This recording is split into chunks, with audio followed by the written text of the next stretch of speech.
Every mountain biker needs Bitcoin. When considering the price of a trek session in terms of Bitcoin versus US dollar, it's important to understand the difference between the two. Both can be used as currency, but the dollar is subject to inflation and being controlled by central bankers because it's a fiat currency. Bitcoin is not a fiat currency. It's hard money. It is decentralized, and its monetary policy is programmed. When we look at a price of a Trek Session 88 in terms of dollars and in terms of Bitcoin, we can clearly see the deflationary nature of Bitcoin. The price in Bitcoin plummets and continues to plummet even further from 2017 to now, or from 2011 to now. It is constantly decreasing. Supplementary, when we look at it in terms of dollars, it's either increasing or relatively the same, but as a mountain biker, you know the past 2 years have been insane. What's underlying in this is that the engineering manufacturing process, I do not doubt, has gotten better since 2011. We have always gotten better at improving the manufacturing process. Because the manufacturing process is always getting better and being able to produce more bikes for less money, we should see that if more money was not being entered into the system and the demand stayed relatively the same, we should see the price of bikes go down, because competition would cause the margins to stay the same while people could produce the bikes cheaper. That's not the case, because we are constantly adding more money to the system, so that it always increases in price, not value. So I want to review the United States as a country. I'm an American, most of you are Americans, and I can tell from my analytics you're 18 to 35 dudes. What's up, fellas? So we're going to continue with our country for the most part. If you're Canadian, your situation's worse than this, unfortunately.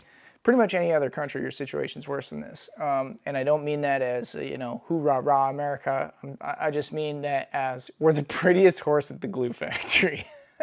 The US government is in a lot of debt because it spends more money than it makes. Now, to cover the shortfall of spending more than it makes, it has to issue bonds or debt. As the debt increases, the government has to issue more bonds, and to entice people to buy them, it has to increase the interest rate or how much they have to pay back. This ultimately increases the amount of debt they're in, and this constant borrowing leads to inflation, because all of that money eventually is injected into the economy and through public works. Just close my tab. Damn it. Now, we've covered the United States economy. Oh, as a workforce, I want to get to one more thing. As a worker, we are constantly getting more efficient, but our pay is flatlining. But inflation is not flatlining. This system is designed to keep us getting poorer and poorer every year, and you know what? It fucking feels like it. Now I want to talk about Bitcoin. It is arguably the very first time that true property has ever existed. If you buy Bitcoin and you get it from somebody, your seed phrase of your wallet is 12 words. And if you memorize those 12 words and never write them down, no one can take your Bitcoin from you because it's in your head. Bitcoin's price is baked in because there's only so much supply and demand is increasing. Finally, the system is constantly getting stronger. Basically, the more energy going into the system, more secure it becomes.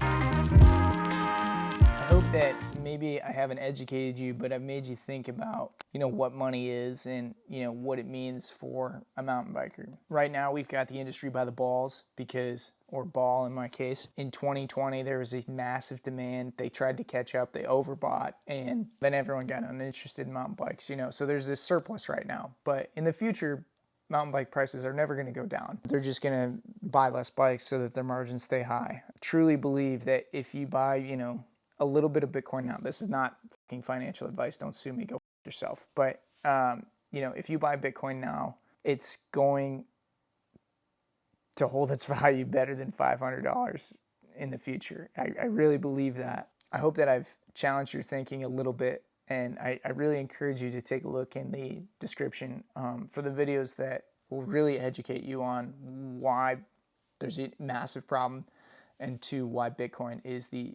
obvious solution.